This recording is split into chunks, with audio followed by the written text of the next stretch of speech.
Seja bem-vindo à Rádio da Costureira, o primeiro podcast do Brasil feito para costureiras, estilistas, bordadeiras e amantes da moda sob medida.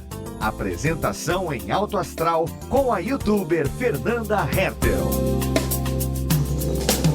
E a Rádio da Costureira está no ar com mais um episódio para você, sempre falando da nossa maior paixão, que é costurar, que é fazer as nossas próprias roupas, fazer a nossa própria moda. E aqui é o lugar certo para você aprender tudo isso. No programa de hoje, nós vamos falar de um assunto que se encontra assim na categoria Master do sonho da costureira, que é a alfaiataria.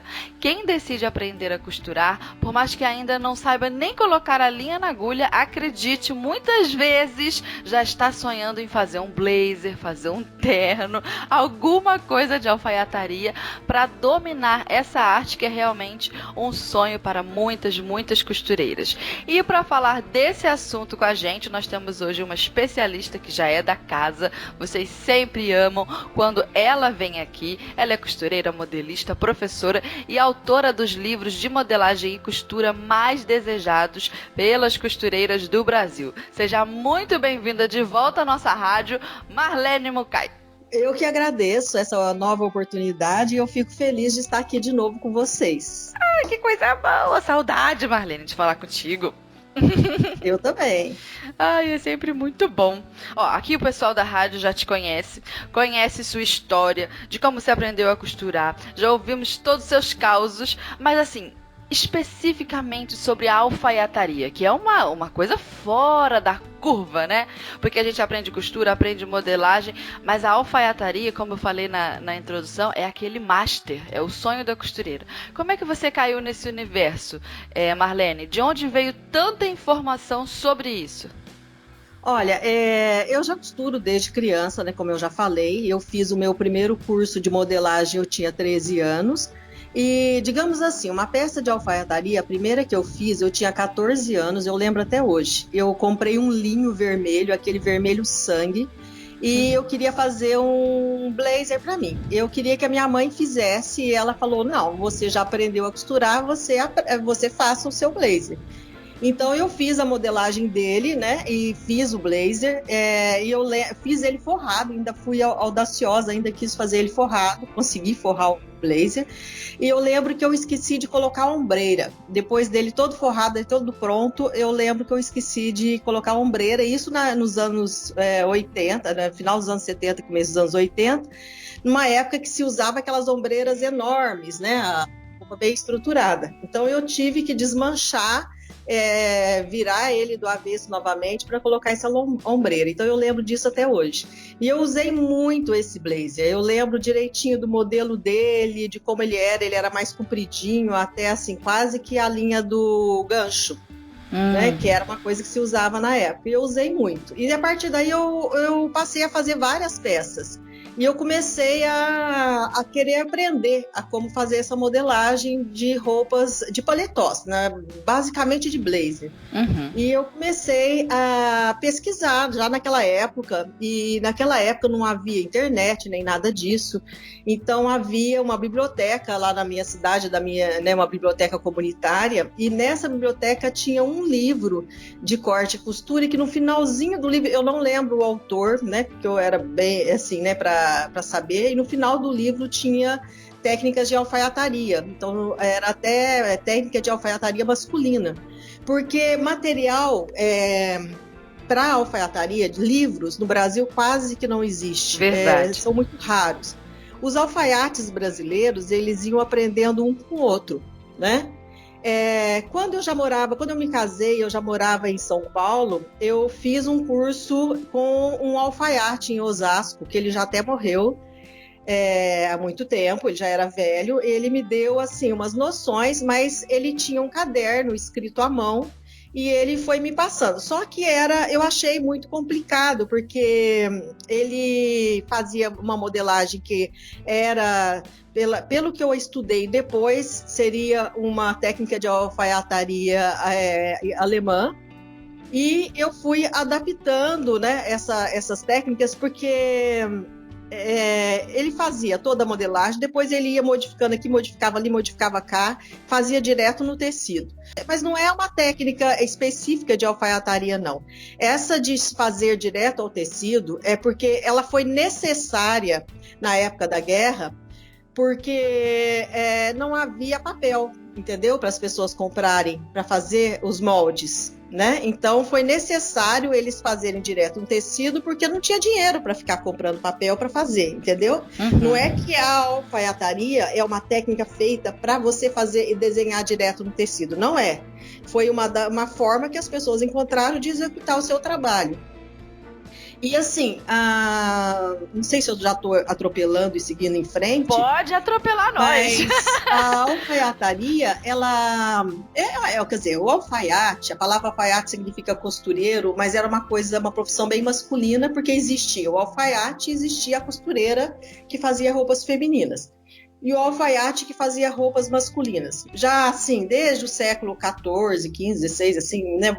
Não vou ficar aqui falando muito da história, mas muito lá, né, no século 1400, 1500, 1600, ela está muito ligada à roupa militar.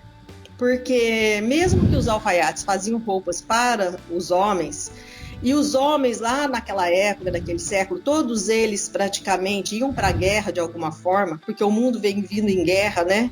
Há muito tempo. Então a alfaiataria estava muito ligada, mesmo os reis que faziam as roupas com os alfaiates, o designer dessas roupas estavam muito ligadas à patente do militar, né? Porque o rei seria, vamos supor, a mais alta patente, né? O general, etc, etc. Então, a alfaiataria está muito ligada à roupa militar. Então, digamos assim, o terno, ele foi evoluindo para a roupa social de trabalho, digamos assim, mais na atualidade, a partir da Primeira Guerra Mundial. Porque até então era o corte da alfaiataria, a modelagem estava muito ligada à roupa militar. E ela era adaptada para fazer roupas de uso comum. No início do século passado, do século XX, digamos assim, 1900 e bolinha, digamos assim, todos os homens usavam calça social, camisa e paletó, né? Ou seja, usavam costume, porque costume é esse conjuntinho, que é da calça, da camisa, da gravata e do paletó, né? Que o corte era muito parecido com as roupas militares. E o terno, então, é o quê? É o conjuntinho terno, de quê?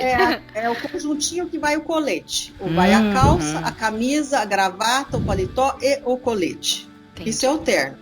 Só que no Brasil, o terno ou fato, né? Porque fato também é uma palavra do português, só que é muito usado em Portugal. Verdade. Mas fato, terno é a mesma coisa. Mas só que no Brasil a gente usa terno para qualquer coisa, né? A palavra terno se usa, o cara tá de terno, ele tá com uma camisa, uma calça e um paletó, uma gravata, a gente já fala terno, né? Mas o terno deveria ter o colete, o certo seria a gente falar costume, mas a gente não fala, né? Você vai numa loja masculina que vem, você vai querer, eu quero um terno, o cara vai te mostrar tudo menos o colete. Verdade. Seria conjuntinho completo do Nem terno. é confuso, não é mesmo? Não é que é confuso, o brasileiro modifica tudo da língua portuguesa. Faz parte da nossa cultura modificar as palavras, né? O uso das palavras. Mas essa modelagem da alfaiataria, eu estudei bastante, eu li muito, tenho muito material em casa, mas não brasileiro, porque do Brasil eu tenho um livro só, e o restante são todos livros assim, francês, italiano, inglês, americano. Né? Um dia você mostra isso para nós no canal, Marlene, por favor. Posso até fazer uma... faz por mim, faz por nós. Nem que eu tinha pensado em fazer dos livros que eu tenho. Eu compro sempre, quase que todo mês eu estou comprando livros de todos os lugares do mundo, digamos assim. Agora eu fiquei curiosa. Por favor, vou até sonhar enquanto você não fizer esse vídeo. Posso mostrar, sim. E eu fui, por exemplo, pesquisando mais, apesar de eu já saber, né? Mas eu sabia a alfaiataria daquele alfaiate que aprendeu com o avô, com o bisavô, com o tataravô, com o amigo, com o vizinho, com o lugar que ele trabalhou. Eu não conhecia especificamente essa é francesa, essa é italiana, essa é inglesa, eu não conhecia. Então, tudo isso eu pesquisei. E eu sempre fiz esse tipo de roupa para mim, né? Aí, para eu desenvolver o meu método, meu livro, eu tentei facilitar. Eu tentei assim, eu fui fazendo peças para mim e falei assim, bem, se eu fizer essa ponta diferente, se eu tirar isso aqui, se eu melhorar aqui, como todo terno depois tem esse ajuste, se eu já fizer uma modelagem que não precisa desse ajuste, você entendeu? Entendi, se adiantando a questão para facilitar. Eu fui modificando. E eu quando fiz o livro, eu tive a pretensão, eu posso dizer que eu fui muito pretensiosa. Diga. Digamos assim, arrogante no sentido da modelagem, digamos assim. Porque eu quis fazer um livro que fosse fácil. Que não fosse assim complicado como são a maioria dos livros de alfaiataria, porque em todos os livros que eu tenho, nenhum deles é completo, digamos assim. Tá tudo picadinho, um pouquinho de cada coisa. Não, você começa a fazer uma modelagem de um livro, aí tá faltando uma medida. Ele não fala como foi feito aquilo ali, você entendeu? Entendi, falta informação em todos eles um pouquinho. Em todos eles falta uma informação. Todos eles, né? Em todos os livros que eu tenho aqui, de todos os autores, falta informação. Eles não são completos. Aliás, a maioria dos livros internacionais, eles não são completos. Você pensa que você vai comprar um livro que vai ter tudo ali, não tem. Eles não fazem livros completos. Então, assim, eu preciso fazer uma coisa mais completa. Então, eu resolvi, assim, vou fazer do meu jeito, vou fazer o desenho, vou colocar as medidas como eu coloco, né? E de uma forma mais simples, que desse para uma pessoa que já conhece um pouquinho de molde, que já sabe fazer o básico, conseguir olhar e fazer o seu blazer, né? Porque a indústria de alfaiataria, digamos assim, no Brasil, eles usam moldes prontos, né? Cada confecção tem a sua. Por exemplo, vou dar um exemplo, a mais conhecida no Brasil, a Colombo, né? Que produz terno industrial. Se você vê os ternos hoje em dia da Colombo, boa parte deles vem da China. Certo? Tudo lá. Uma modelagem que muitas vezes não se adequa ao corpo do homem brasileiro. Mas eles têm também a sua própria modelagem que eles vêm usando há muito tempo, eles vão adaptando de acordo com a moda, né? Mas sempre a partir dos moldes prontos. Em confecção trabalha assim. Em confecção você faz uma base, basicamente um molde base de todos os tamanhos e vai modificando esse molde base a partir da moda, né? O blazer está mais curto, a gente encurta aqui, o blazer está mais longo, o blazer é mais largo, mais justo, vai adaptando. Mas fazer o molde para toda a coleção é muito difícil as confecções fazerem, ela vai adaptando os moldes que já tem, até pela praticidade, para ser mais rápido. Então eu quis fazer um livro que fosse sobre medida, ou seja, a costureira lá no interior, digamos assim, de Monsanto de Minas, de onde eu fui criada, né, digamos assim, ela consiga olhar o livro e fazer o molde das medidas próprias. Então ela é mais gordinha, ou ela é mais magrinha, ou ela é mais alta, tem o corpo mais comprido ou mais curto, ela possa fazer. Não é uma coisa fácil, tá? Já vou avisando assim, a modelagem de alfaiataria não é fácil, né?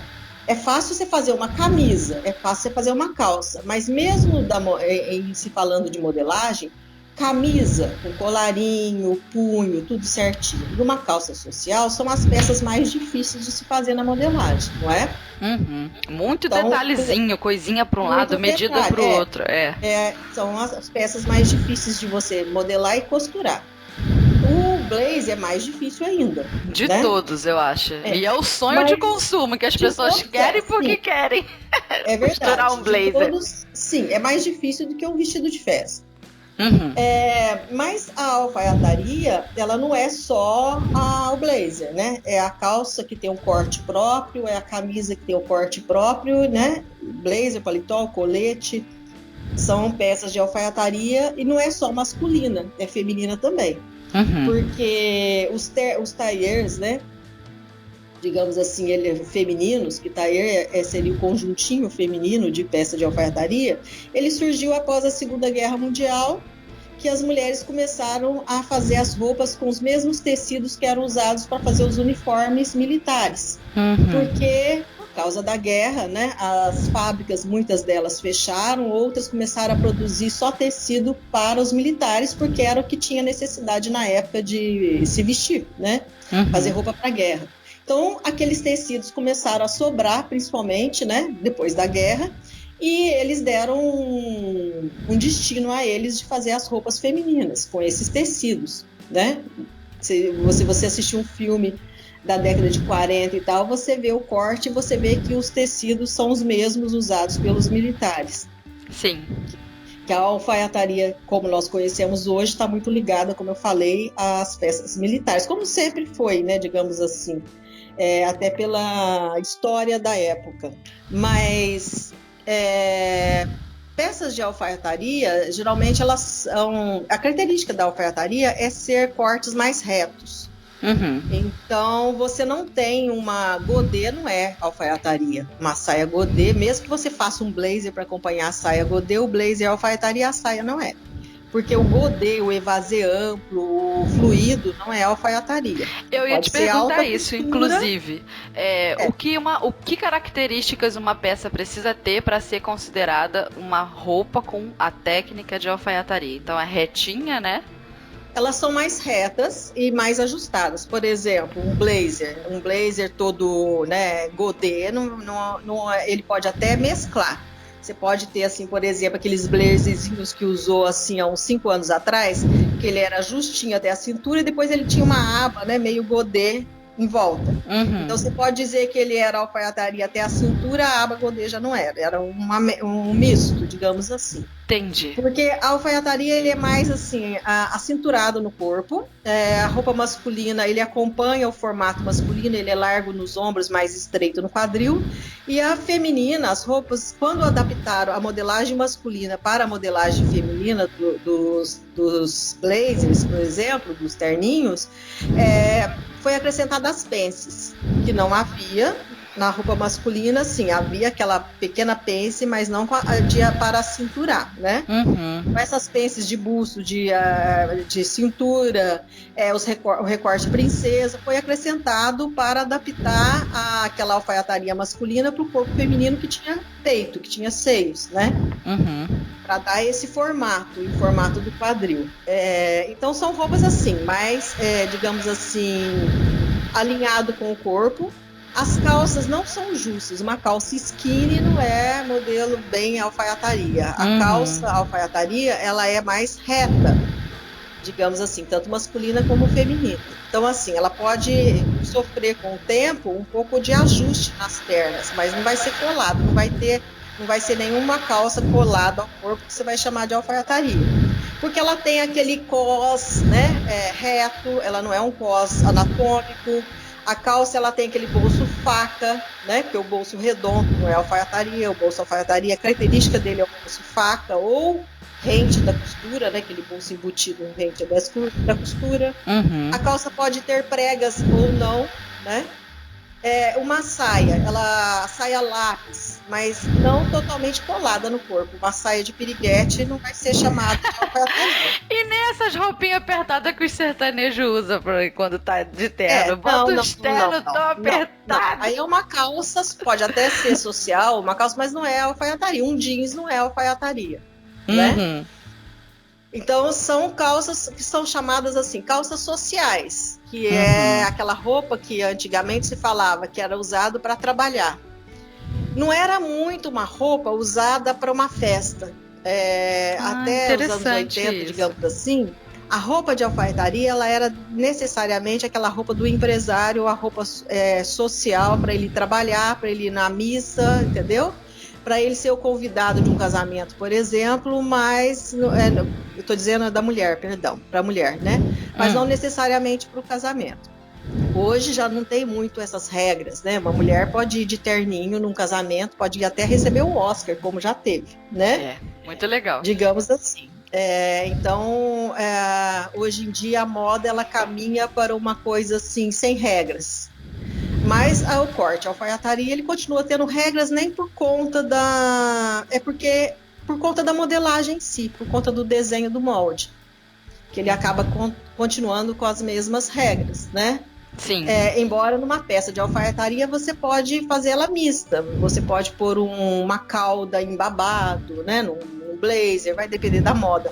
Você pode pôr, por exemplo, fazer uma saia toda com corte reto de alfaiataria e colocar um babado peplum, né? Uhum. Você está misturando duas técnicas diferentes. E às vezes entra na moda, né? Uma coisa ou outra. E a gente só vê aquilo, só vê aquilo, só vê aquilo. Então entra. Então, por exemplo, só na modelagem masculina que não mudou muito. Você não tem lá um blazer com babados, digamos assim, na modelagem masculina, que ela já vem mantendo, digamos assim, a mesma linha desde os anos 40 ou até desde os anos 30. O que vai variar é a largura das peças. Vou dar um exemplo. Por curiosidade. Eu acho isso engraçado, mas é real. Diga. Na década de 30 e 40, as calças masculinas, o gancho, sabe o gancho da frente, a curva do gancho? Ela quase não tinha, ela era mais reta. Não é que ela não tinha, ela era mais reta. Por quê? Porque os homens não usavam essa cueca justinha, era aquela cueca samba canção feita de tecido. Então ficava tudo molinho ali, né? Tá entendendo? Tô entendendo. E era deselegante, era feio. Apareceu o volume do homem. Era considerado imoral. Uma calça mostrar o volume, né, frontal do homem. Então elas eram quase retas na frente, as pernas eram mais largas e elas eram bem retinhas para que você olhasse o homem de frente, ficasse retinho da barriga até, né? Digamos assim, até o joelho, digamos. Sem mostrar. Sim, parecia uma pilastra, né? A calça. Então, se você pegar um livro antigo, eu até tenho um aqui, que não é bem de alfaiataria, mas ele tem esse corte, que você vê que o gancho não fazia quase que curva nenhum e era mais alto. Ou seja, assim, a costura não ficava muito rente entre uma perna e outra. Era um pouquinho mais abaixo, mais caído. Não sei se eu estou conseguindo me expressar. Sim. Para evitar que aparecesse o volume, porque não era era uma coisa considerada imoral, entendeu? Assim como também para as mulheres, assim, mostrar, fazer um blazer exageradamente justo, que mostrasse muito a curva embaixo do seio, sabe? Embaixo do seio. Essa curva embaixo. Então, assim, por exemplo, as roupas femininas, o corte, não só de alfaiataria, como vestido ou qualquer outra peça, ela vinha assim, reta do ombro, fazia o volume do seio sem fazer muita curva embaixo. Então, o recorte princesa, ele era mais reto. Entendi. Ou seja, ele fazia a curva da cava, recorte princesa é aquele que vem da cava, passa pelo bico do seio e segue pela cintura e ajusta, né? O próprio recorte é que ajusta na cintura. Esse ajuste era menor, entendeu? Para não pegar a dobrinha debaixo do seio. Para não fazer a curva embaixo do seio. Então era assim, ele fazia o volume do seio sem fazer essa curva, porque era considerado imoral, entendeu? Então tem coisas da modelagem antiga, digamos assim, que tem muito a ver com a moral e os bons costumes da época. Entendi. Então, a calça masculina, ela foi evoluindo. Hoje, por exemplo, um homem não quer usar uma calça larga que vai ficar reto na frente. Pelo contrário, ele quer mostrar que tem volume, entendeu? Ele quer mostrar que é macho, né? Ele não quer mais aquela... porque, né? Então, modificou.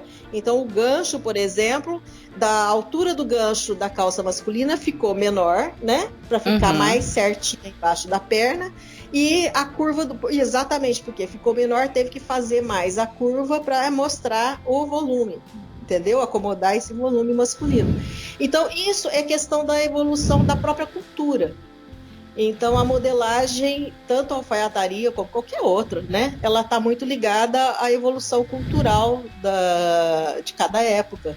Do que é permitido e o que não é permitido. O que é bonito e o que não é bonito. Na década de 80, os blazers femininos tinham aquelas ombreiras assim que, por exemplo, o ombro, vamos supor, vamos supor que você, magrinha, deve ter 11 centímetros de ombro. Bem pouquinho, isso aí. Então, assim, ia fazer um blazer para você, ou mesmo uma camisa, se colocava 16. Nossa!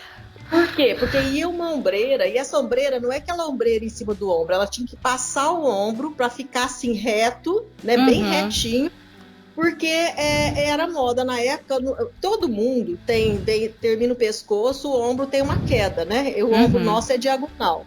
Então era moda ser reto, não ter essa diagonal. Então, para ficar reto, era colocado uma ombreira. Mas só que era mais moda ainda essa ombreira ser maior. Ombros largos era considerado bonito dessa época. E também acho que para passar aquela força, era meio que uma tentativa na moda de fazer a mulher se equiparar à força de trabalho masculina, porque estava todo mundo meio que competindo ali no mercado de trabalho, principalmente nas grandes corporações. O pessoal já falou... Tem estudos, né? Vira e mexe a gente vê num livro ou algum professor de história da moda, alguém falando, e parece que começou nos Estados Unidos essa tendência de botar o ombro da mulher mais largo, meio que para passar a mesma imagem de força, porque era como se dissesse, olha, nós estamos aqui e nós vamos trabalhar também, meu amor, vamos pegar o seu cargo, inclusive. Isso nos anos 40 também, na época da guerra, logo após a guerra, se você prestar atenção nos ombros dos terninhos, eu gosto muito de assistir filme dos anos 40, dos anos 30, dos anos 40. E se você prestar atenção nos terninhos, o ombro era muito parecido com o ombro masculino, só que depois vai, né, a cintura, né, faz aquela cintura bem fininha de pilão, né? As saias, por exemplo, vou dar uma outra lembrança aqui. As saias retas da alfaiataria até dos anos 80, digamos assim, tinha peces na frente. Porque as mulheres, para a maioria das mulheres, eram magras. Mesmo porque, né, naquela época você não tinha máquina de lavar roupa, né, o ferro era a brasa, então a mulher fazia mais exercício, né? E a maioria das mulheres eram donas de casa, então dificilmente tinha uma gordinha naquela época. Então, assim, era elegante mostrar a barriguinha. Sabe aquela barriguinha do abdômen? Porque é uma coisa que só a mulher tem. Se você pegar um perfil de uma mulher magra, um homem magro, que não fizer exercício, nem plástica, nem nada, entendeu? A mulher tem um volumezinho abaixo do umbigo, né? Sim. Bem de quem tem estrogênio, progesterona no corpo. Bem dos hormônios femininos. De um corpo, digamos assim, feminino. Até essa época, se você pegar revistas de moda que naquela época eram desenhadas, né? Tinham os desenhos, elas vinham com desenho, tipo a Figurino, que era uma revista de moda, tipo Manequim, esqueci o nome das outras. Tem moda Vogue também tinha. E etc. Então, elas não era foto, era desenho, né? Então, se você vê, as mulheres estão com os ombros virados para frente, voltado para frente, curvado para frente, nos desenhos, e a barriguinha assim, saliente, assim, mostrando aquela barriguinha. Então, para tirar, até as fotos, elas tiravam com o ombro voltado para frente e para salientar essa pequena protuberância do abdômen, para mostrar que era bem feminino. Então, assim, essa pence que vem na cintura de uma saia, ela faz esse volume. Porque o que faz a pence? Ela ajusta, né? E deixa esse pequeno volume. A tendência dos anos 90 para cá foi tirar essa pence, né, da modelagem. Por quê? Porque nenhuma mulher quer mostrar barriga. Ao contrário, a mulher não quer essa protuberância. Pois é, menina. Nem que seja natural. Ela quer tirar, ela quer aquela barriga retinha, chapada, né? É o que se deseja, não é o que se tenha, mas é o que se deseja. Então, só se deseja. Então foi esse ajuste dessas peças foram jogadas para as laterais. Para quê? Para que a saia fique reta na frente e não aparente que você tem esse pequeno volume. E isso é uma questão cultural, né? Que é a cultura atual. Então tem muito a ver, sim. E vai evoluindo. Então, por exemplo, agora está se voltando a ombreiras mais grossinhas. Mas houve uma tentativa no ano passado de muitos estilistas franceses, italianos, de tentar colocar ombreira em tudo, de voltar assim aos anos 80, digamos assim, as roupas de ombreira. Mas não pegou muito. Já está caindo de novo. Já está diminuindo esse uso excessivo das ombreiras. Novamente, O blazer agora, aquele blazer curtinho, que era assim 5, 10 centímetros no máximo abaixo da cintura, saiu de moda, né? E agora ele foi substituído por aquele na linha do quadril. Tentou-se usar aquele grandão, aquele dos anos 80. Nossa, horrível, de linho, tudo amassado. Que você vê em vários artistas, né, em várias blogueiras com fotos com esse blazer, mas ele não pegou muito no Brasil. Aliás, nem tudo que é moda lá fora pega no Brasil. É igual as mangas agora. Eu já estou saindo do assunto, mas eu só dar um exemplo rápido. Essas mangas enormes que está usando, né, bufantes, etc., que também é dos anos 90, pegou muito lá fora, os artistas usaram, né, tal, mas não pega muito no Brasil, porque o Brasil é um país muito quente, né? Se o verão é muito quente, só é bonito na foto. Manga comprida no verão, né? E o inverno brasileiro, assim, né? Por exemplo, ninguém quer uma mangona enorme, pode ser que ainda use, mas não exageradamente. Porque, primeiro, que ainda mais agora com essa crise, você vai ver, né? Provavelmente, isso eu andei lendo aí, não lembro se foi um estilista de Milão que escreveu isso, que provavelmente a moda ela vai voltar a colocar roupas que gastem menos tecido. Porque as confecções vão estar com o seu caixa reduzido, porque o mundo vai entrar numa crise. A gente não pode fechar os olhos para isso. Então, o fato de ficar o Brasil 14, 15 ou um mês parado, isso afeta muitas confecções. Sim. Porque em casa ninguém compra roupa. Para que você vai comprar uma roupa para ficar em casa? Você não está saindo, né? Então, ela deixa de ser um produto que geralmente uma garota é solteira, compra ou quer fazer todo mês, porque ela vai toda semana, ela vai sair, ela não quer ficar repetindo roupa, ela não está saindo. Então, assim, vai acontecer no mundo da moda o que aconteceu após a Segunda Guerra Mundial, que é fazer roupas com menos tecido. Então, a própria alfaiataria entrou no universo feminino nos anos após a guerra, em função dessa economia de tecido. Primeiro, para aproveitar os tecidos que sobraram dos uniformes dos soldados, e segundo, para fazer uma roupa que gaste menos tecido, porque uma saia reta gasta menos tecido do que uma saia godê. Sim, sem dúvida. Sem dúvida. O blazerzinho gasta menos tecido do que um casaco larguinho, estilo, né, bomber, né? Vai gastar menos tecido, porque ele é mais acinturado, então uma mesma largura você consegue cortar todas as peças com uma pessoa magra, o que já, se é larguinha, a modelagem já não, né? Entendi. Antes da gente ir para o próximo tópico, Marlene, vamos ao Alerta Tendência de hoje com a Ana. Oi, gente, eu sou Ana Paula Mocelin, jornalista de moda da Maximus Tecidos, e estou aqui para te contar sobre as tendências de tecidos e modelagens que estão fazendo o maior sucesso. O tafetá é um tecido clássico e muito luxuoso, que é usado desde a antiguidade até hoje, em vestidos pomposos e imponentes. Ele é famoso especialmente pela sua principal característica, que é o volume. Porém, é importante saber que existem vários tipos de tafetá e que eles são usados para finalidades diferentes. Por exemplo, existe o tafetá com elastano, que é um tecido que confere estrutura e cede bastante, ideal para vestidos e peças que sejam mais justas, mas que tenham uma maior mobilidade. Tem também o tafetá indiano, que possui um aspecto amassadinho, não tem elastano e é indicado para vestidos e saias com bastante volume. O tafetá dupla face, como o próprio nome sugere, tem um lado brilhoso e o outro fosco. É super macio, indicado para peças com um volume mais sutil, mais delicado. Além disso, existem tafetás de forro, que são o tafetá Madri, indicado tanto para forro de moda festa quanto forro de roupas mais casuais, e o tafetá Sevilha, que é um forro bem estruturado, ideal especialmente para moda festa, para vestidos com bastante volume. Todos esses tipos de tafetá você encontra no site da Maximus Tecidos. Fica a dica. Beijo! Eu queria fazer essa pergunta, que eu acredito que as nossas ouvintes devem estar pensando isso também. Quais seriam os tecidos, né, que são considerados específicos para a alfaiataria? Existe isso hoje, de ter um tecido que não, isso aqui é alfaiataria, isso daqui não é? Por que tem esses tecidos mais indicados e outros menos? O que altera uma coisa para outra? O que altera é o caimento da roupa. Por exemplo, se você vai fazer um blazer, você precisa de um tecido mais pesadinho. Por exemplo, se você vai fazer um blazer de seda, ele não vai ter o caimento de um blazer, ele vai ficar mole no corpo, entendeu? Uhum.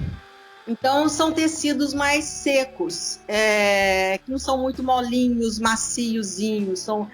Ele não quer dizer que ele não precisa ser macio, mas ele não é basicamente uma seda, um chiffon, um musseline. Não dá para fazer roupa de alfaiataria. Você teria que entretelar tudo, entendeu? E a entretela nesses tecidos não fica bonito. Sim. Então, é até pelo caimento das peças. É por isso que são tecidos assim mais secos. E em relação a tecidos até, por exemplo, você tem tecidos que são considerados muito nobres para peças de alfaiataria, como a lã pura, o cachemir, né? O linho o egípcio. Mas hoje, com tanta tecnologia, os tecidos mistos são mais comuns. No Brasil, por exemplo, você tem tecidos que você nem encontra, nem é vendido no Brasil. Uma lã pura, dificilmente você vai encontrar. Você pode até ir numa loja e falar para você que é lã pura, ele está mentindo. Porque a lã pura ela é caríssima, ela custaria R$500 o metro, né? Para nós aqui, cachemir, então R$1.000 o metro. Você não vai encontrar esse tecido na loja de tecido ali da esquina. Então, e mesmo porque no Brasil, as pessoas que têm muita grana para comprar um terno com esses tecidos mais caros, eles compram lá da Itália, né? Geralmente, né? Eles compram já importado o terno em si. Mesmo porque a indústria, as peças de alfaiataria, elas estão muito industrializadas hoje, né?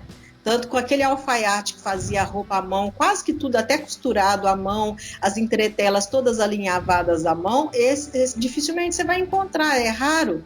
Na minha cidade, eu lembro que quando eu era criança, havia muitos alfaiates, em toda rua tinha um alfaiate. Hoje na minha cidade não tem nenhum mesmo. Aqui na minha tem um ainda, um senhorzinho bem velhinho. E ele faz o terno, adivinha, dos militares. E é tudo feito à mão, muito bonito o terno dele. E então não existe mais assim, exatamente porque a indústria produz e vende muito barato. Então quando começou a industrializar, os tecidos também passaram a ser mais baratos. Até para eles poderem vender mais barato e vender em quantidade, né?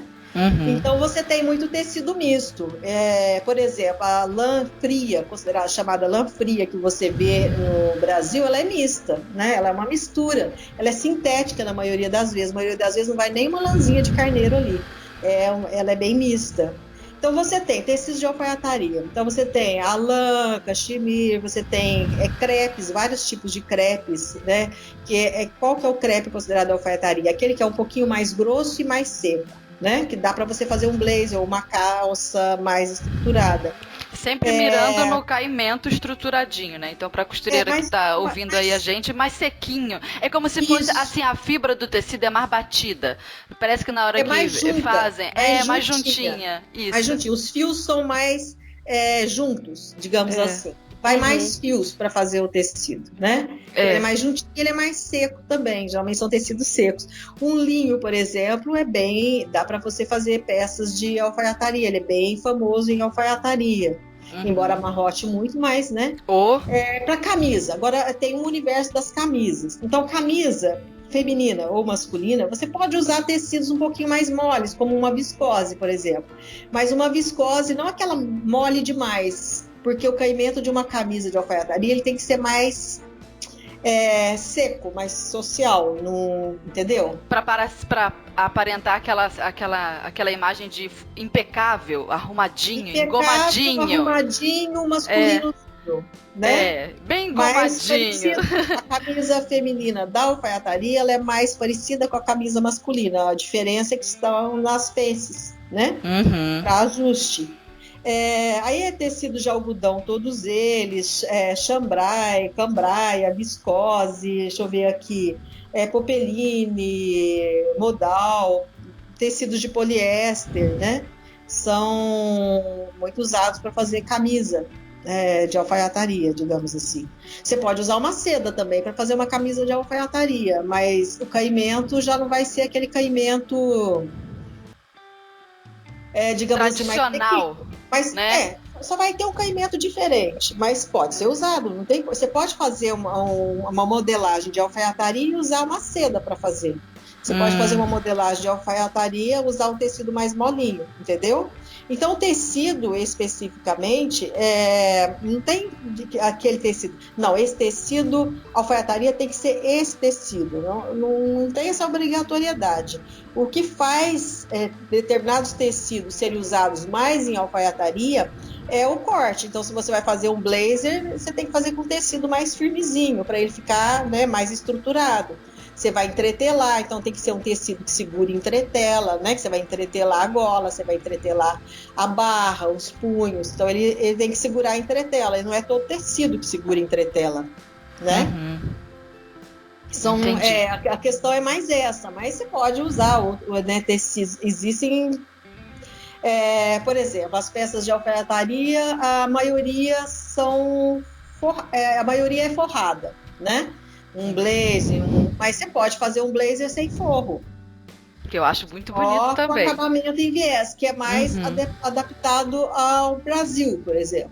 Que não é um país assim tão frio, né? Sim. Então dá para fazer. Mas aí se você vai fazer você vai fazer um blazer para você não vai pôr forro. Então você não pode usar um tecido mole demais, né?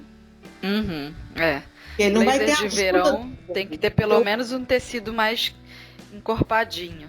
Mais encorpadinho, né? Mas pode ser um linho misto, um linhão, né? Que linho misto antigamente se chamava de linhão. Que coisa. Era linho e linhão, né? O linhão era mais misto e as fibras eram mais abertas, né? E o linho, ele é mais juntinho e o linho é mais quente. Para o Brasil, a maioria dos linhos que você está vendo ser vendido por aí não é nem linho puro, é linho misto. Sim. Até pela temperatura do Brasil, né? Para se adaptar. Embora o linho não é um tecido quente. Na Europa é considerado um tecido de verão. Mas aqui no Brasil, o verão deles é o nosso inverno. Então... tem que ser misto para ver se fica ainda mais fresquinho, né? E também acho que circula melhor, porque o preço é melhor também. Quando é linho puro, nossa senhora! Eu esqueci até, tem um outro detalhe também. A alfaiataria é muito usado para fazer uniforme, né? Você vê, por exemplo, você vai assim, você entra no hospital, tem aquelas atendentes, elas estão todas de terninho, não é? Num hotel. Sim. Né? Então usa tecidos menos nobres, como é o caso do Tuei, é o caso de algumas microfibras, o gabardine, antes era o Oxford, década de 90, no início esse tecido é muito ruim. Só que o Oxford, ele é muito quente, as fibras são muito meio abertas, né, porque elas são trançadas e você vê a porosidade dele, e desfia demais, né?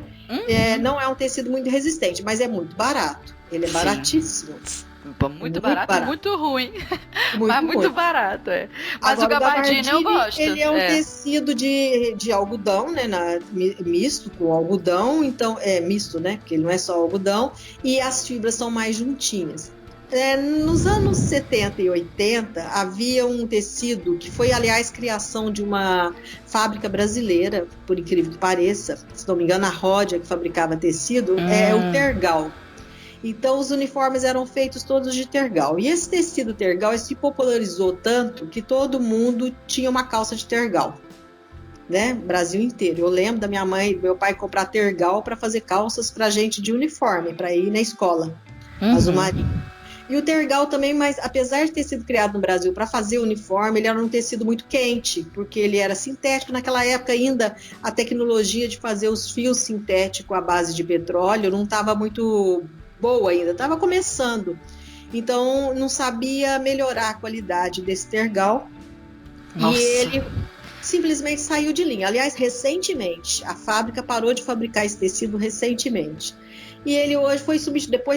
Depois do tergal veio o Oxford, e agora, substituindo o Oxford, está sendo o gabardine. Embora ainda no Brasil se usa muito o Oxford por causa do preço, né? Mas existe o Oxford de primeira linha, de qualidade, caríssimo, na Europa, usado para fazer terno, que nunca veio para o Brasil. Nunca vi, Que o Oxford, na realidade, é a trama dele, né? Aquela trama assim, parece cruzada, né? Parece aquela coisa de tapeçaria cruzada, mais juntinho. Então existe o Oxford de boa qualidade, sim. Um terno de Oxford não é barato, se você for lá na França, digamos assim. Mas o Oxford que foi feito no Brasil, ele foi, digamos assim, imitou a trama, mas usou as fibras sintéticas para fazer um tecido barato para que as indústrias fizessem os uniformes para, digamos assim, as suas secretárias, aquela pessoa que fica na linha de frente de uma empresa, né? Uhum. De um hotel, etc., que fosse barato. E se popularizou bastante, né? Até uniforme de médico. Nossa, um dia eu fui num consultório, o médico estava com um jaleco de Oxford. Eu falei assim, pelo amor de Deus, gente, será que ele não ganha um pouquinho mais para fazer um jalequinho com tecidinho melhor? Ele Oxford, assim, sabe, que estava desfiando, porque o Oxford desfia muito, sabe, que passou alguma coisa ali, já cheio de fiozinho, Meu desfiado para todo quanto é lado, né? Então, e uma coisa assim, então, voltando lá, né? Eu misturei uma coisa e perdi o foco. Então, muitos tecidos foram desenvolvidos para fazer um uniforme mais chiquezinho, de alfaiataria, com corte de alfaiataria, mas que saísse barato para as empresas, entendeu?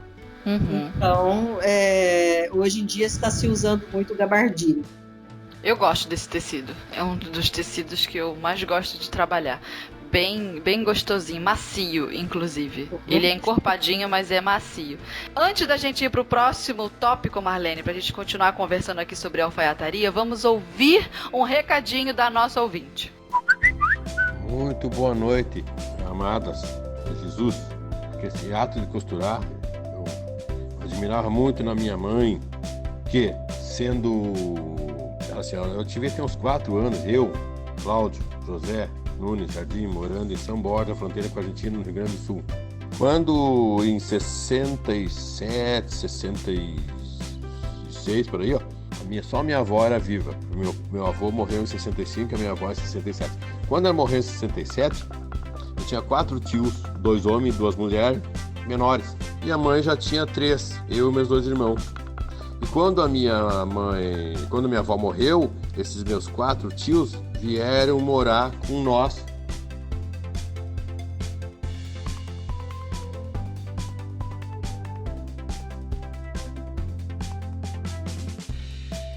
O pai era militar, mas era soldado, ganhava pouco. E eu me lembro que a mãe fazia tudo. Alguma coisinha ele tinha mais, comprava, né? E a mãe fazia tudo, calça, camisa para nós, e eu me lembro disso. Faz 32 anos que ela é falecida, eu vou fazer 58 agora, em setembro. Minha mãe fazia tudo, calça, camisa para nós, eu me lembro disso. Faz 32 anos que ela é falecida, eu vou fazer 58 agora, em setembro. E muitas vezes eu sentava do lado dela e via ela costurando ali. Gostava de ver sair roupas daquelas máquinas ali. E hoje eu tenho a Brother Gênios Plus Mais. Mas assim, eu costuro, a minha esposa amada aqui não, porque a mãe dela morava pra fora e pra fora tem outros hábitos, é mais de cozinha. Eu até tava fazendo máscara, essas aí.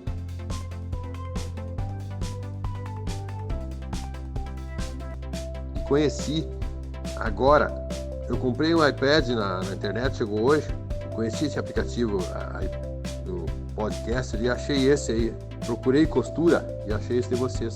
Tava ouvindo agora o áudio de como nos mantivermos ativos em tempos de isolamento social.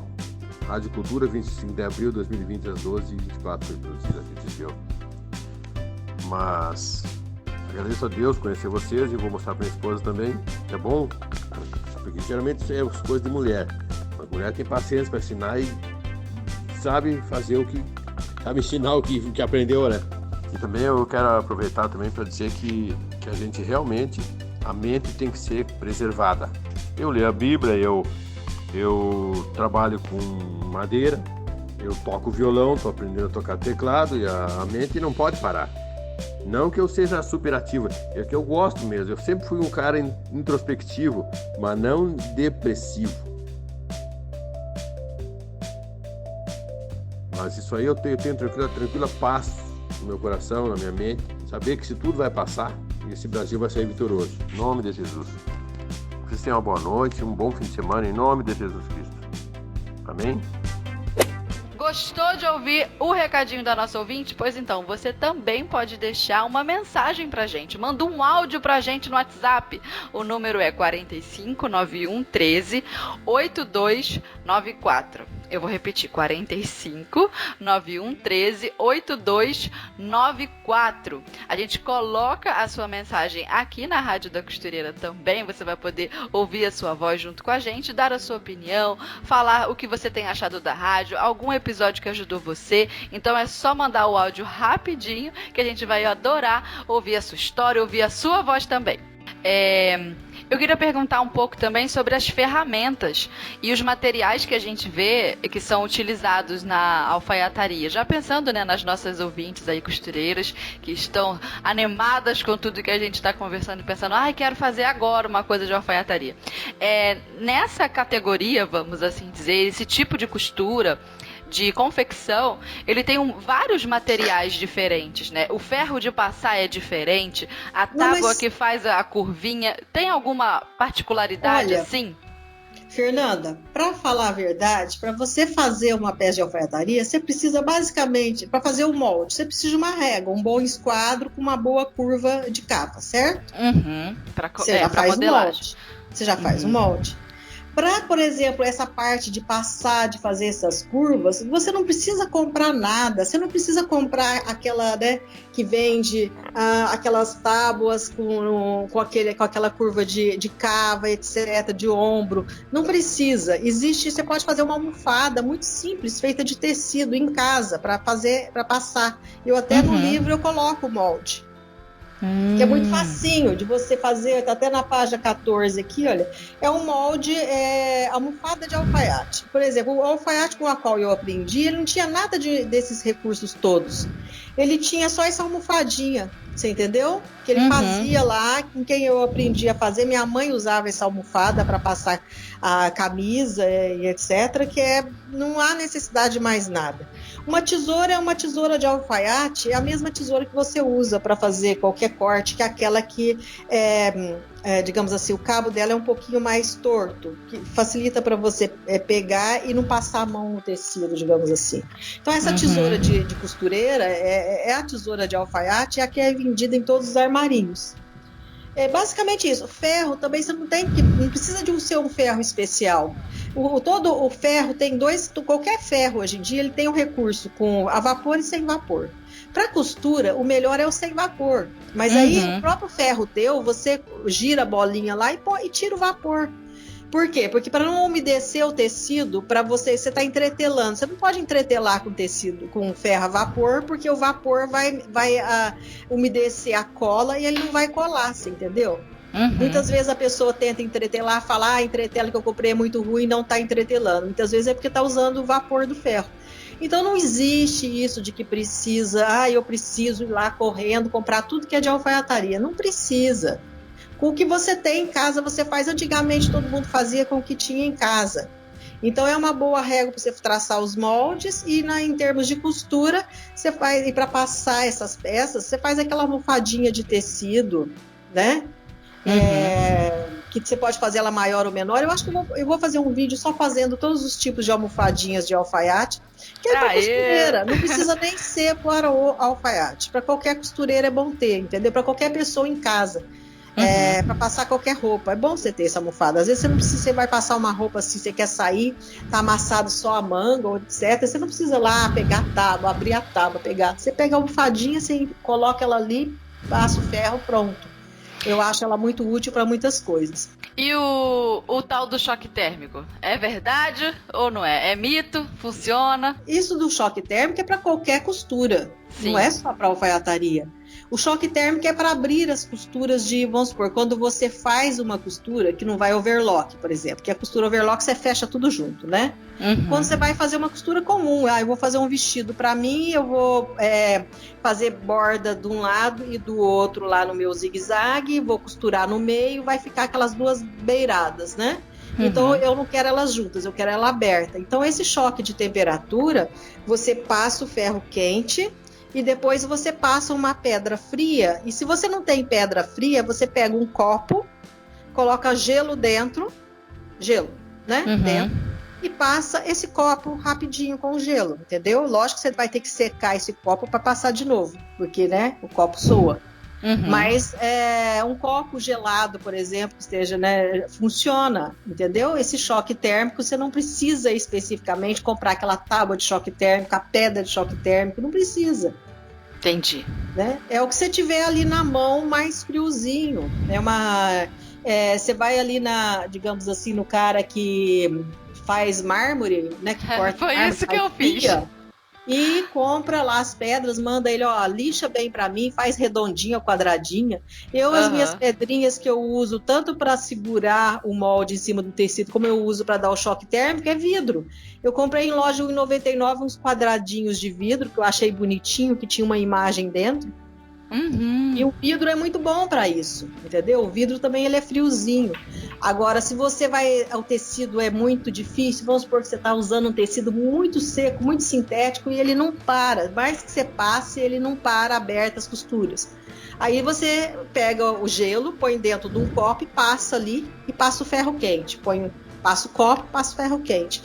E esse copo com gelo era muito usado antigamente, as pessoas usavam, né?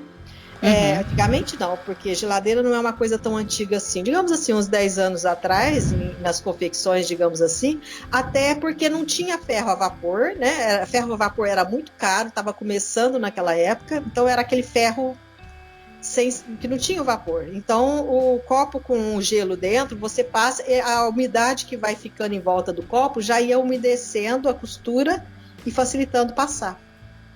Que coisa, olha aí. Eu queria te fazer uma pergunta assim.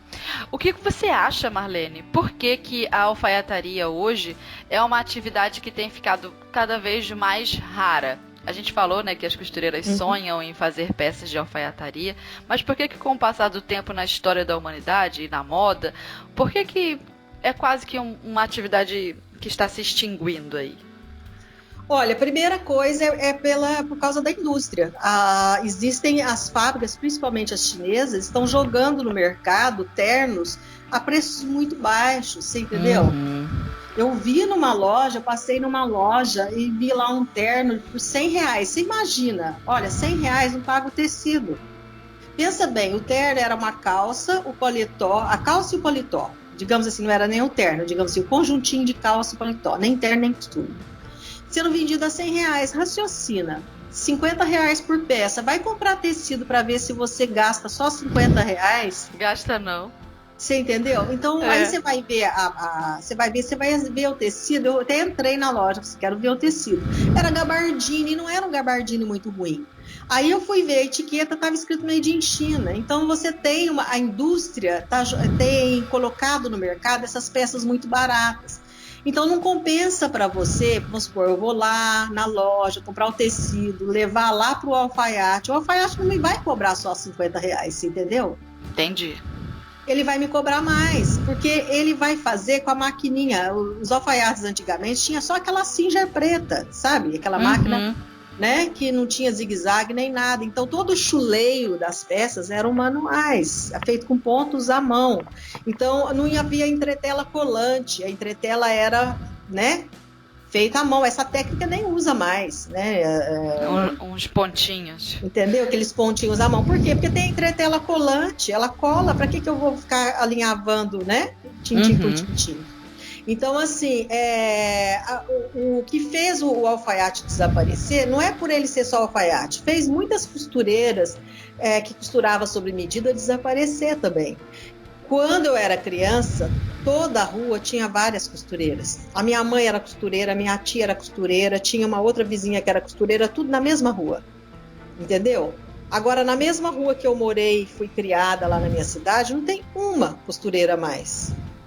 Porque aquela costureira sob medida. Existe agora um mercado da costureira que conserta roupa.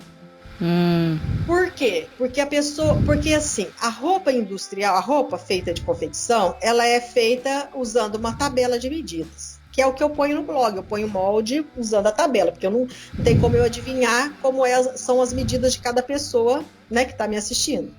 Só que o corpo não é perfeito. São poucas as pessoas que têm aquelas medidas padrão. Então você compra uma roupa, ela precisa de ajuste, certo? Mas a roupa é muito barata para você comprar. Você vai lá, vamos supor, você consegue comprar uma camisa por R$70, certo? Uhum. Você pega, traz a camisa de R$70 para casa e você vê que ela ficou comprida demais, ou o ombro tá grande demais, ou ela tá assim, o seio empinando, porque você tem muito seio, as costas não sei o quê, um defeitinho tem. A maioria das pessoas nem conserta, daquele jeito mesmo vai, né? Vai ser feliz.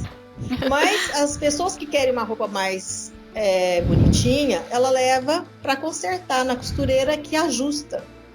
Que reforma, que modifica essa roupa para adaptar para o corpo dela. Então, aliás, eu acho assim, toda pessoa que não tem o corpo padrão, ela tem que conhecer uma boa costureira, porque ela vai precisar. Porque toda roupa comprada, ela segue um padrão de tabela que não é o seu, né? Então, mas aí você acha que essa pessoa que já tem esse interesse de vestir uma roupa mais bonitinha, se preocupa com isso, seja porque tá fora do padrão e não fica confortável dentro da roupa, será que essa pessoa, você não acha que se ela chega lá na costureira dela para fazer um ajuste, mas a costureira oferece para ela um serviço desse, personalizado. Olha, eu faço para você uma roupa sob medida, aquela roupa eterna, porque a alfaiataria é isso, né? É uma roupa eterna. E presta um serviço que vai além só de fazer uma roupa pronta. É claro que um terno da China de R$100 não tá competindo com essa costureira, ou com um alfaiate, ou alguém que oferece esse atendimento. Só que olha, eu gosto de falar a realidade, entendeu? Eu não gosto de, por exemplo, falar uma coisa que eu vou iludir as pessoas, porque eu sei o quanto que é difícil. Então, assim, é importante, eu quero aprender a costurar, eu quero aprender a costurar tudo, eu quero aprender. Vai ter campo para você? Vai, mas não vai ser assim... Por exemplo, lá eu vou fazer roupa sob medida. As pessoas, principalmente a maioria do povo brasileiro, ganha muito pouco. 90% da população brasileira ganha pouco. Então ele vai pela necessidade dele. Se ele está com dinheiro curto, ele não quer pagar o preço de mandar fazer uma roupa, a não ser que ele vai num casamento, digamos assim. Então, por exemplo, você vê muita costureira fazer roupa sob medida de casamento, de festa. Porque quando você vai numa festa, você vai num casamento, você vai sair no álbum da pessoa. Então você não quer ir de qualquer jeito, certo? Certo. Você sabe que a tua foto vai ficar lá naquele álbum, né? Dali 30, 40 anos. Cruz. Então você não vai de qualquer jeito. Então, você vai pagar o preço. Você vai pagar o preço da roupa mais cara, você vai querer, né? E como a roupa de festa é caríssima, então você prefere comprar o tecido e mandar fazer, porque vai sair mais barato. Mas a roupa de alfaiataria é o contrário. Você mandar fazer vai sair mais caro do que você comprar. E muitas vezes a roupa de alfaiataria, assim, você quer ter um blazer, mas não é um blazer que você vai numa festa. É um blazer que você vai sair assim, você quer ir num banco, você quer ir mais bonitinha, você quer ir ali jantar fora num período mais friozinho, você quer ter aquele blazer para ficar mais chiquezinha. Se você é solteira, você vai trabalhar com esse blazer. Se você é solteira, você vai sair à noite, você vai pôr esse blazer. Então você quer sim uma roupa mais ajustada ao seu corpo. Mas aí depende de a maioria do povo não quer pagar o preço, entendeu? De uma coisa mais... Ele quer comprar aquele fast food, ou seja, tá usando o blazer amarelo. Então eu vou lá, eu compro, uso só agora. E como ele não foi tão caro assim, eu não me importo de encostar ele, entendeu? E não usar no ano seguinte. Então a roupa hoje em dia, assim como o calçado, o sapateiro também, você vê que é uma profissão que quase que desapareceu. Porque as pessoas compram para usar naquela moda de 1 ano, 2 anos. Porque a moda ela é muito rápida. Uma coisa está usando hoje, amanhã não está. Uma coisa é moda agora, no ano seguinte já não é. Aquela estampa que você achou linda hoje, no ano seguinte ela está cafona. Então, ela é muito rápida. Mas eu não estou dizendo que a pessoa não deva aprender, pelo contrário. Você precisa saber alfaiataria para saber consertar um blazer de alfaiataria. Se você não entende nada da costura e da modelagem de alfaiataria, como é que você vai ajustar uma blusa, alargar? Como é que você vai saber como diminuir um punho de um blazer, por exemplo, se você não entende nem o processo que foi feito? Então você tem que aprender. Uma costureira, ela tem que saber um pouco de tudo. Eu tenho uma prima que ela estudou as filhas, sustentou as filhas fazendo terno para crente, entendeu? Entendeu? Então, assim, e ela é uma excelente, digamos assim, uma excelente alfaiate, porque ela trabalhou a vida inteira dela só fazendo isso, só fazendo terno. E terno para pessoas irem na igreja. Com um tecido barato, com Oxford, que é o que ela trabalhava. Você entendeu? E ela sustentou a família assim. Então, assim, é nicho. O que eu estou dizendo, assim, talvez você fazer sob medida, você não vai ganhar tanto dinheiro nem ter tanto público, mas você pode aprender e fazer para vender. Porque achar terninho, achar um blazer, vamos supor, para mulher, vou pensar na mulher, ou homem também é a mesma coisa. Para você achar um blazer bonitinho, bem costuradinho, que sirva em você, não é fácil.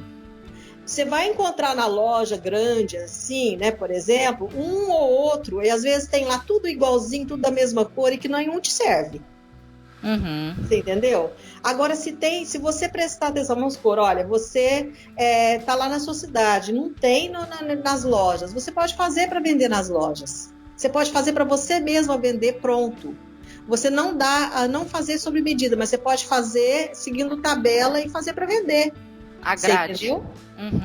Entendeu? Fazer uma grade. Você faz lá, assim, por exemplo, se você não quer ter uma grade de por número, que ela é maior, você pode fazer um PMGGG, por exemplo, e vender.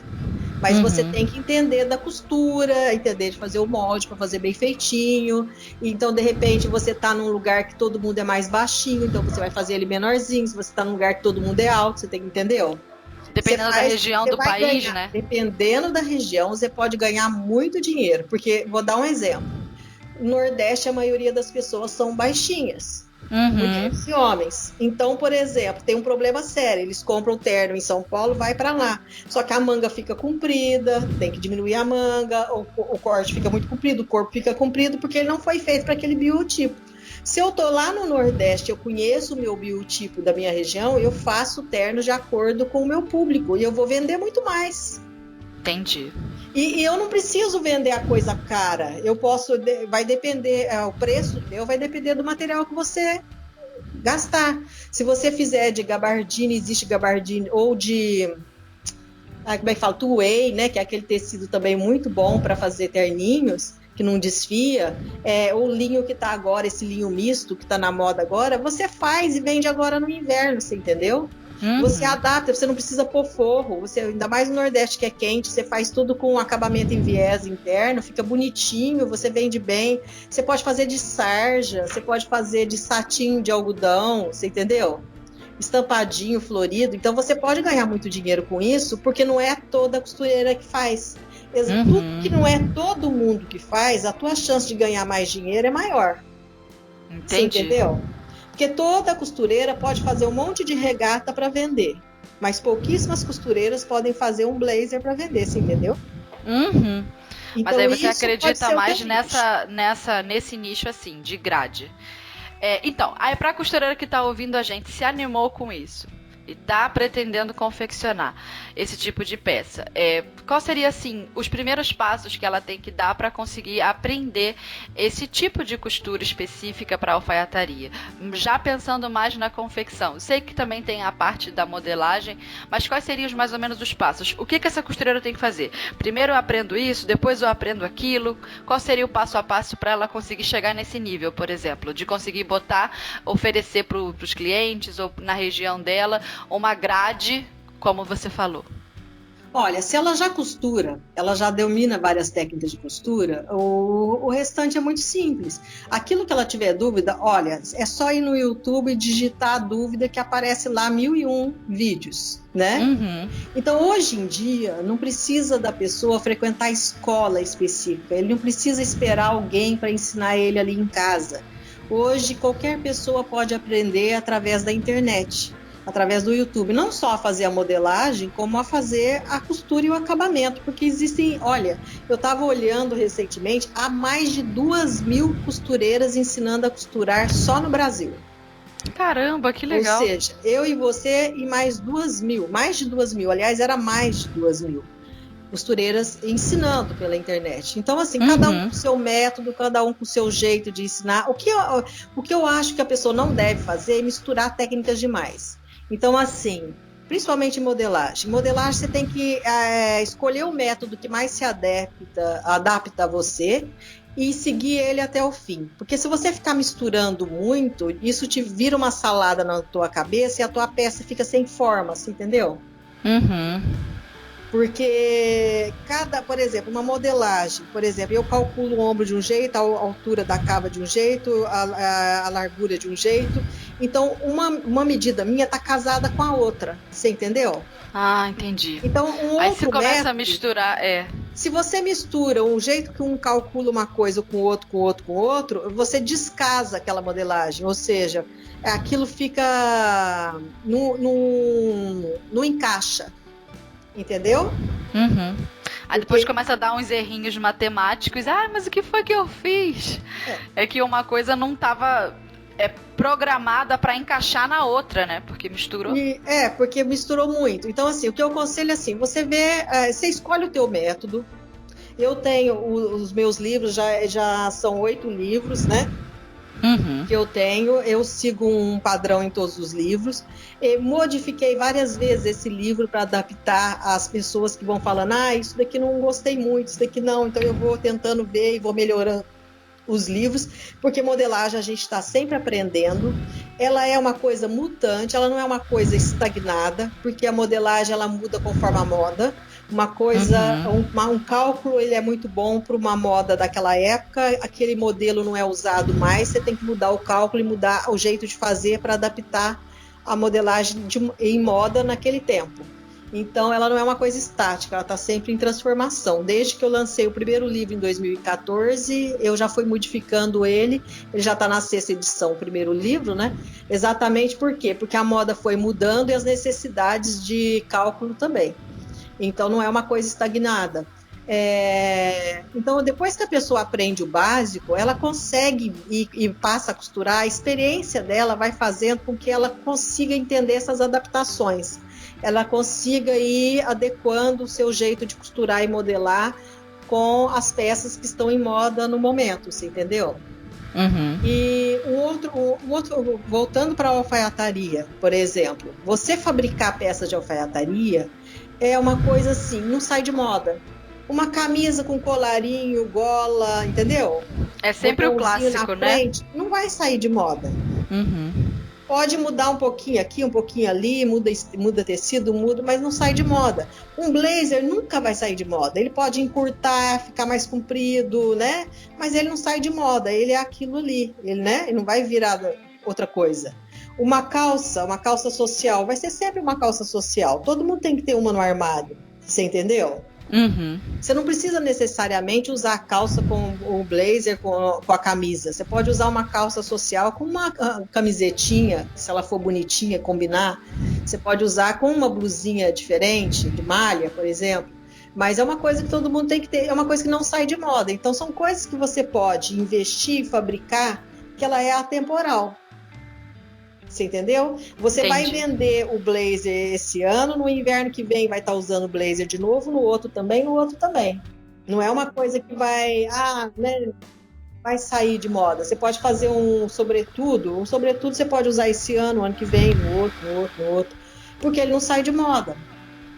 E aquilo que é modificado nele, um ombro maior ou um ombro menor, você simplesmente reforma ele e no ano seguinte você pode usar. É uma peça, como você mesmo falou, eterna quase, porque ela dura muito.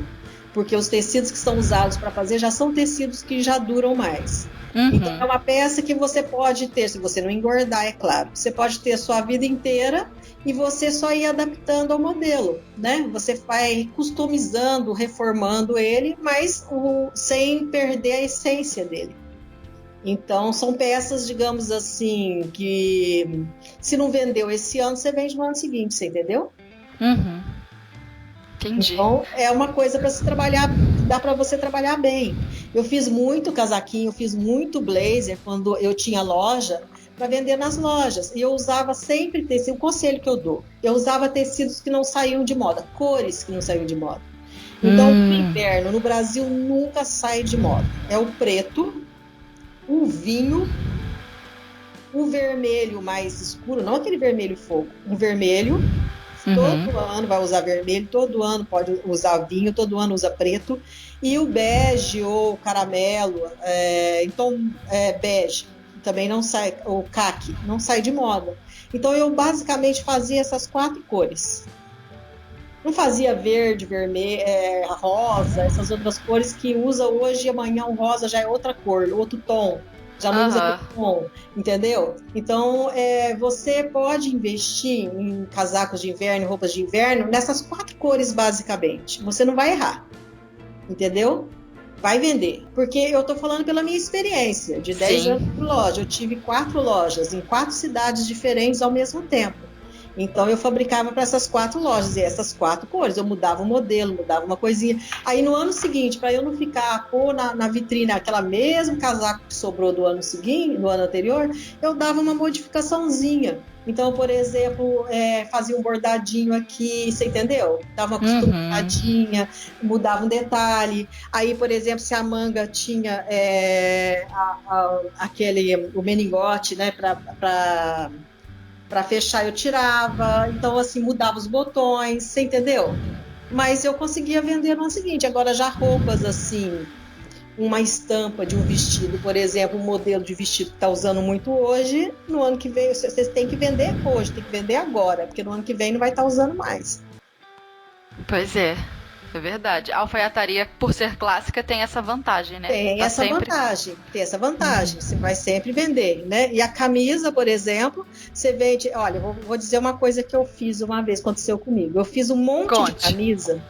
Eu fiz um monte de camisa para vender no inverno. Camisa, eu fiz de tecido de popeline, né? Que na realidade popeline e tricoline é o mesmo tecido, tá? De algodão. Só que as indústrias pararam de usar a palavra popeline porque muita gente confunde popeline com poliéster, entendeu? E o poliéster é o tecido sintético, quente, etc.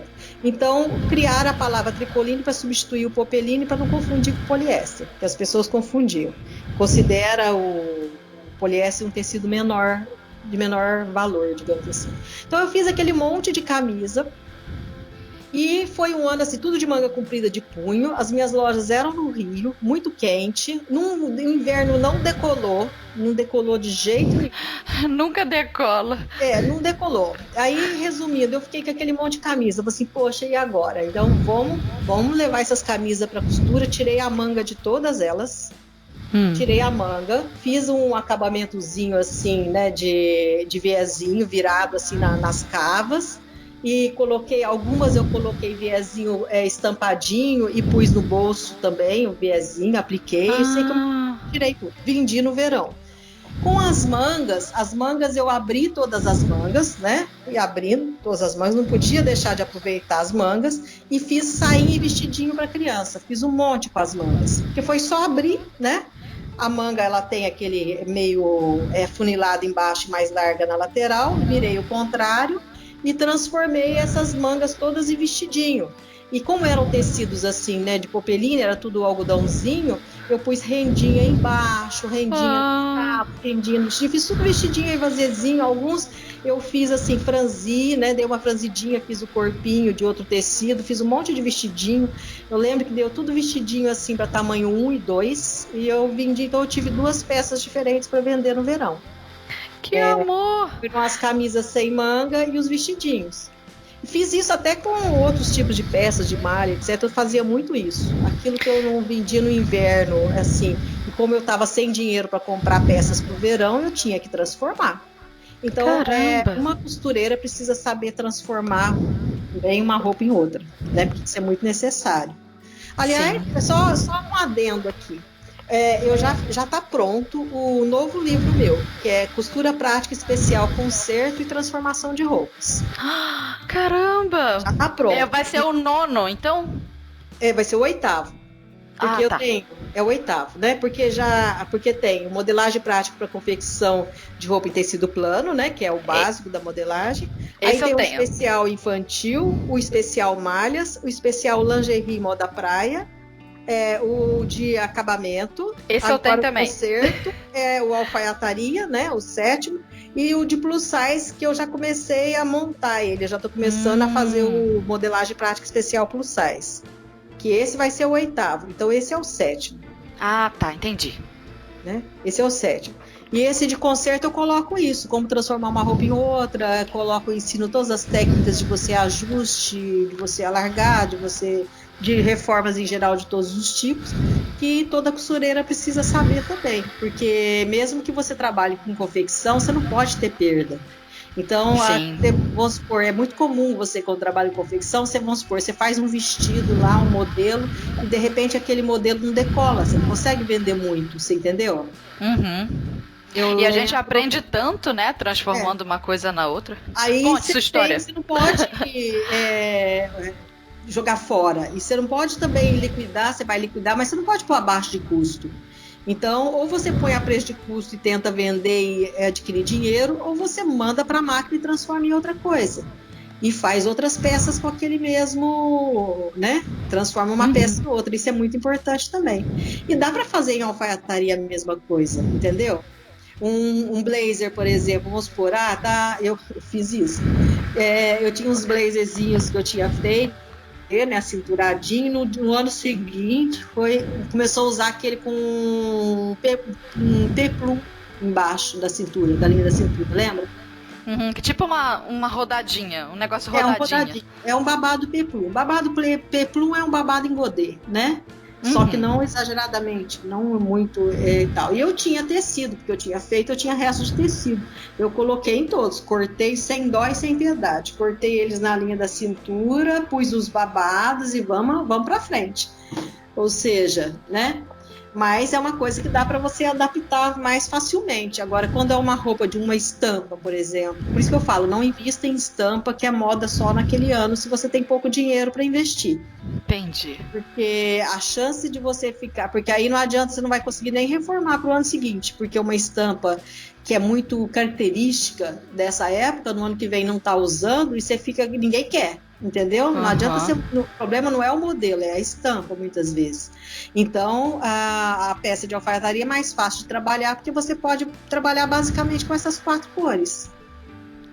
Entendeu? Pois é. Preto, e todo mundo quer um vinho, blazer, preto, vinho, vermelho e bege. Bege, caqui, né? Aprendemos, tá anotado. Então, essas cores, todo mundo quer ter um. Vamos supor, você sempre quer ter um blazerzinho preto, todo mundo quer ter, um blazerzinho caqui, né? Ou bege, todo mundo quer ter um blazerzinho vermelho, assim, mais escuro, não aquele vermelho, né?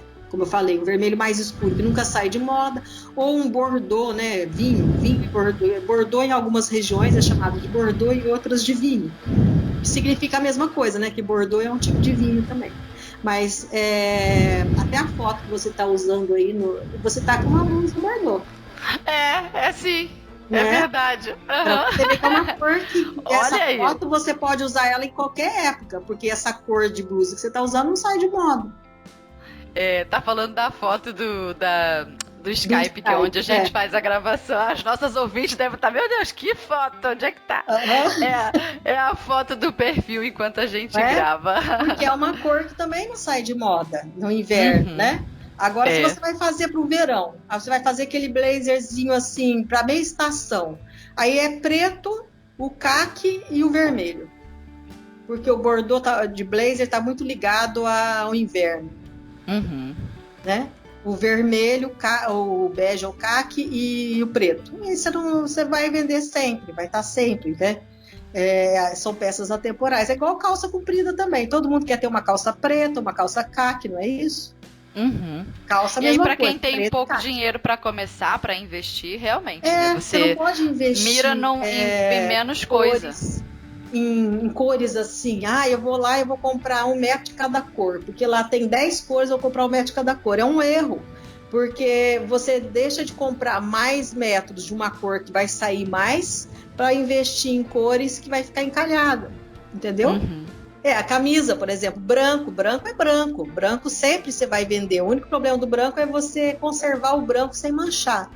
Mas o branco vende sempre, camisa branca vende mais do que qualquer outra cor, mas você vende cores assim mais clássicas também de camisa, por exemplo, um azul, aquele azul que não é, o azul, digamos assim, céu, né? Não é aquele azul royal forte, nem aquele azul. Um azul escuro, você vende bem camisa também.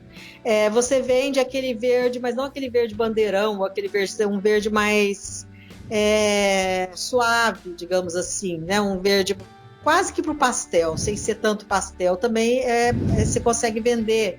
Mas dependendo da região, por exemplo, você vende mais no sul, mas você não vende no Rio verde. O pessoal do Rio não gosta muito de verde. Então, é mesmo? É verdade. Porque eu tive loja em lugar turístico e isso daí era bem, né?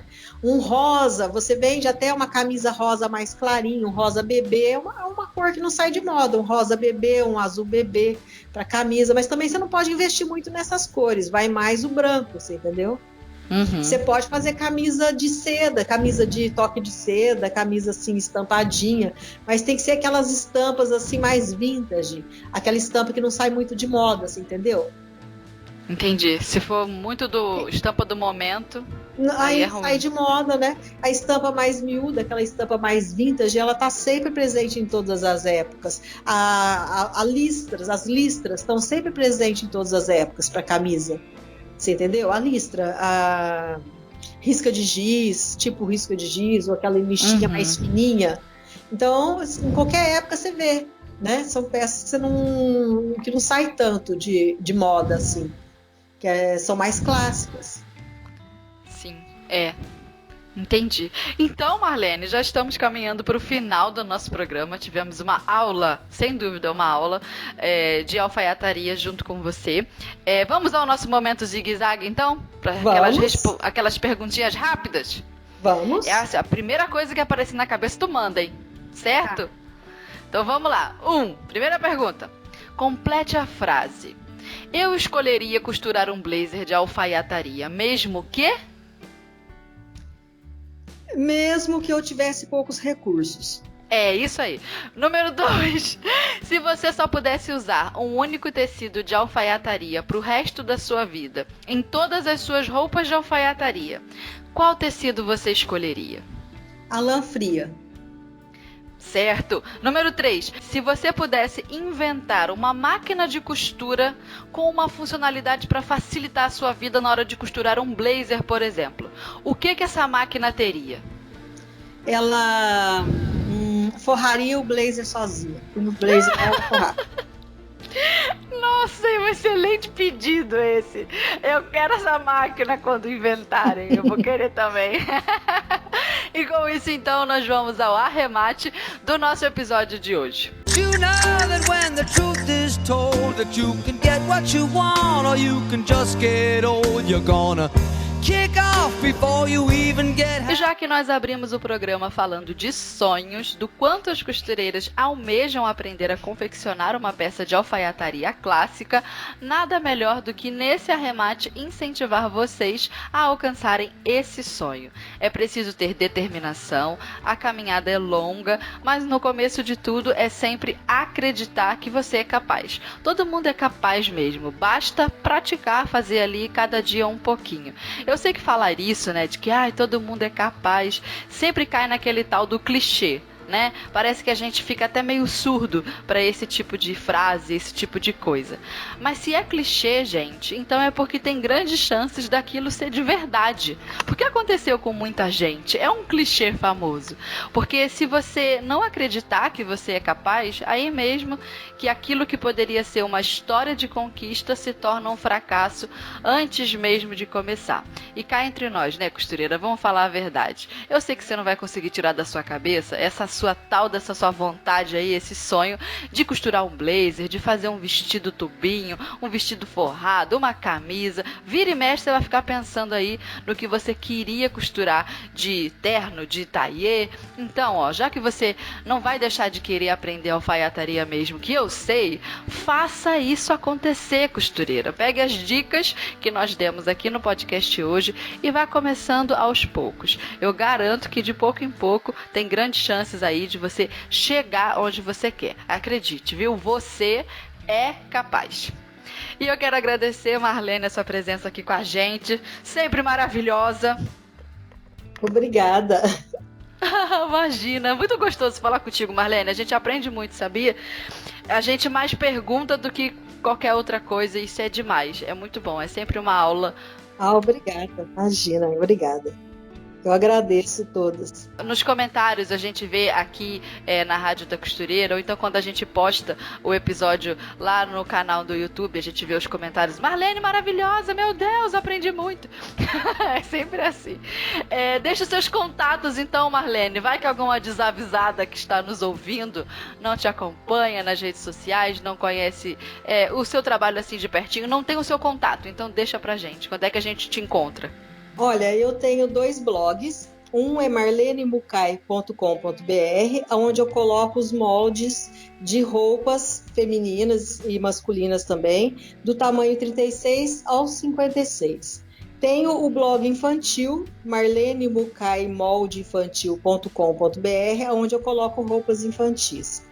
Tem o canal no YouTube, é só você entrar no YouTube e colocar lá Marlene Mucay, Mucay com a letra K, que você vai me achar lá. Que eu coloco vídeos, aulas de todos os tipos de costura, inclusive de artesanato também, embora menos, mas eu coloco tanto modelagem como técnicas de costura. E eu tenho os livros que eu já estão publicados, que é o Modelagem Prática para Confecção de Roupas em Tecido Plano, Modelagem Prática Especial Infantil, Modelagem Prática Especial Malhas, Modelagem Prática Especial Lingerie e Moda Praia, o atual, que acabou de ser lançado agora, da qual nós falamos hoje, que é Modelagem Prática Especial Alfaiataria. Vou lançar em breve o Costura Prática Especial Conserto e Transformação de Moldes. Já tenho Costura Prática Especial Acabamento. E é isso, tem as minhas páginas no Facebook, né? Só pesquisar pelo meu nome. E o que eu quero deixar uma mensagenzinha para vocês, é que costura é treino. Não existe, por exemplo, uma forma de você aprender a costurar do que não ser costurando. Você só aprende a modelar modelando. Não é um bicho de 7 cabeças. Vai exigir de você simplesmente que você tenha vontade de aprender, paciência para aprender e capricho. Tudo que você fizer bem feitinho e caprichado, você vai conseguir vender. Você vai conseguir adquirir uma clientela fiel. Então vai muito da sua forma de tratar o seu cliente, do capricho com a qual você faz o seu trabalho e da sua força de vontade de estar sempre aprendendo. Tanto costura quanto confecção, como modelagem, não é uma coisa estática, é uma coisa que está sempre em movimento. Moda é movimento. Então isso faz com que você precise estar sempre aperfeiçoando. E você vai aperfeiçoar naturalmente fazendo, trabalhando. Então é só ter coragem, só ter vontade, é só ter paciência e capricho. Basicamente é o que precisa. Era isso que eu queria falar para vocês. E fiquem com Deus. Ai, que maravilhosa! Muito obrigada, Marlene, viu? Tenho certeza que todas as suas palavras fortalecem muito quem está começando e quem tem esse ideal de aprender a costurar. E eu quero agradecer também a presença de cada costureira aqui com a gente, ouvinte, cada aprendiz de costureira, aquela pessoa que aspira, que tem a paixão, pensa: ai, Fernanda, comprei minha primeira máquina outro dia, estou tão feliz de acompanhar a rádio. A gente sempre ouve isso e é muito gostoso ter a companhia de vocês aqui com a gente, aprendendo, sonhando, perguntando, se informando. Ai, muito bom, gente, costurar é muito bom e na companhia de vocês é ainda melhor. Um beijo a todas vocês e até o próximo episódio. Tchau! You know that when the truth is told that you can get what you want or you can just get old, you're gonna kick off before you even get half